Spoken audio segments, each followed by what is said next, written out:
Nós vimos até aqui que a fuga de Elias produziu nele um cansaço físico muito grande. Ele não queria fugir mais. Um cansaço emocional, culpa espiritual, quando ele avaliou aquela fuga. Esse quadro fez com que ele ficasse deprimido. Ele fugiu, deitou-se sob um arbusto e dormiu. Como é que o Senhor agora vai se relacionar com Elias? O que o Senhor vai fazer na vida de Elias? Veja no capítulo 19 de 1 Reis, no verso 5. Ele dormiu e foi acordado por um anjo. Veja, irmãos, o Senhor não se esqueceu de Elias. O Senhor mandou um anjo acordá-lo. E o anjo veio e falou para ele: levanta-te, come. Ele precisava revigorar suas forças, ele precisava de alimento. Mas que alimento, irmãos? Alimento espiritual, mas também alimento físico. Veja, o anjo mostrou para ele que havia pão e água. E na Bíblia diz ainda havia pão sobre brasas. Que beleza, irmãos, um pão quentinho. Um pão quentinho para revigorar as forças de Elias. Elias lembrou-se o que era ser alimentado por Deus. Se você olhar lá no capítulo 17 do primeiro livro de Reis, você vai ver Elias sendo alimentado pelos corvos e depois sendo alimentado na casa da viúva de Serepta, quando havia uma seca total. E ele foi alimentado então naquela casa. Elias sabia o que era ser alimentado por Deus. Isso era uma renovação da sua fé. Isso era dar um novo rumo na vida. Não aquela vida de depressão. Ainda a Bíblia vai dizendo, ele caminhou 40 dias agora até o Monte Horebe, o monte de Deus. E lá o Senhor falou com ele. O Senhor apresentou-se a ele de forma visível, de forma física, de forma concreta. E de que maneira que o Senhor se apresentou a ele? Não foi no vento, não foi no vento forte, também não foi no terremoto e nem foi no fogo. De que maneira o Senhor chegou-se a Elias? 1 Reis 19, 12, lá diz assim, uma voz calma e suave.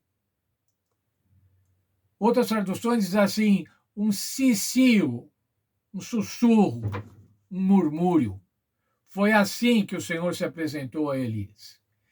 O Senhor era o terapeuta de Elias.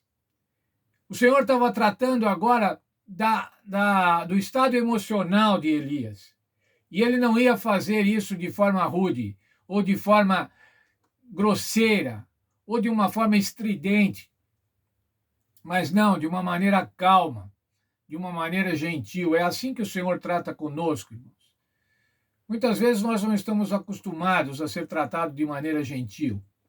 Esse mundo é um mundo grosseiro, irmãos. Na maioria das vezes as pessoas são maltratadas. Mas o Senhor trata os seus filhos de uma maneira gentil. O Senhor trata seus filhos falando manso com eles. Não com gritaria, não com ordens, mas com amor.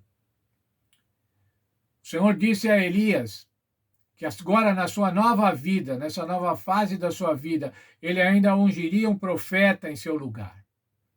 Ungiria a Eliseu para substituí-lo. O Senhor estava preparando agora o que eu vou chamar a aposentadoria de Elias. O descanso de Elias. Mas que descanso, irmãos? O descanso, o nosso título da lição de hoje é o descanso e mais. Mas o que era esse mais? Vamos ver aqui, irmãos, 2 Reis, capítulo 2, verso 11. E eles andando e falando, era Elias e Eliseu, de repente um carro de fogo com cavalos de fogo os separou um do outro, e Elias subiu ao céu num redemoinho. Esse era o mais, irmãos. Esse era o mais que o Senhor estava dando para Elias. Não era só um descanso aqui. Não era só uma terapia da sua depressão. Não era só acabar com a sua depressão, mas era levá-lo em vida para o céu. E foi o que aconteceu com Elias. O Senhor é o nosso terapeuta. O Senhor cuida de nós. E isso ele faz através da fé.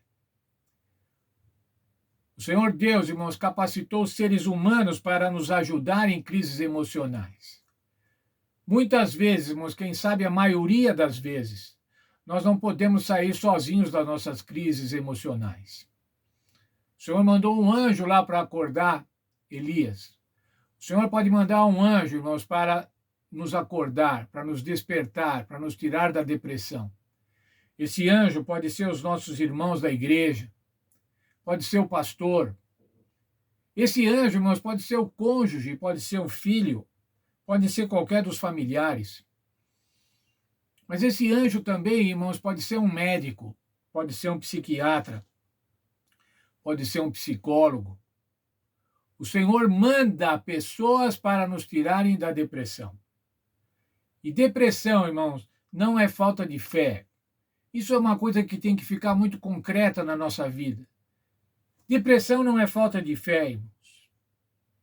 Depressão é uma crise emocional, não tem nada a ver com fé. Depressão pode ser um problema químico do cérebro. Não tem nada a ver com fé.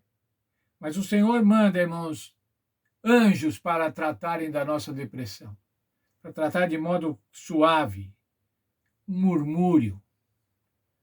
Nós não tratamos, irmãos, pessoas depressivas gritando com elas, argumentando com elas, querendo demonstrar que elas não têm razão para estar deprimida, que elas estão sendo muito infantis, muito exigentes, muito teimosas quando estão sendo depressivas. Não, irmãos, não podemos fazer isso.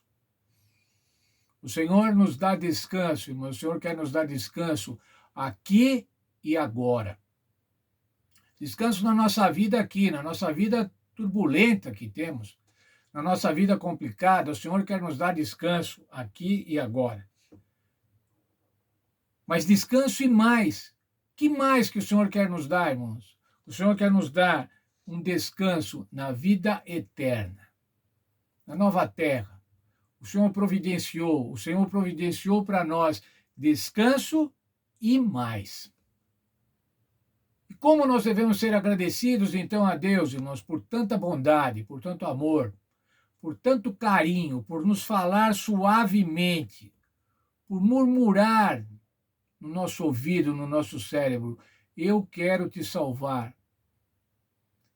Como já lemos alguns meses atrás, o Senhor não tem prazer na morte de ninguém, convertei-vos. É esse o plano de Deus para cada um de nós. Quando a gente vê, irmãos, como Deus atuou na vida de Elias, cuidando de Elias enquanto Elias estava representando fortemente ao Senhor, e cuidando do Elias quando Elias estava fraco, quando Elias estava depressivo. É assim que o Senhor faz conosco. E é assim que nós podemos descansar. Descansar no Senhor. E mais, saber que um dia podemos descansar na vida eterna, uma vida eterna e feliz, conforme o plano de Deus.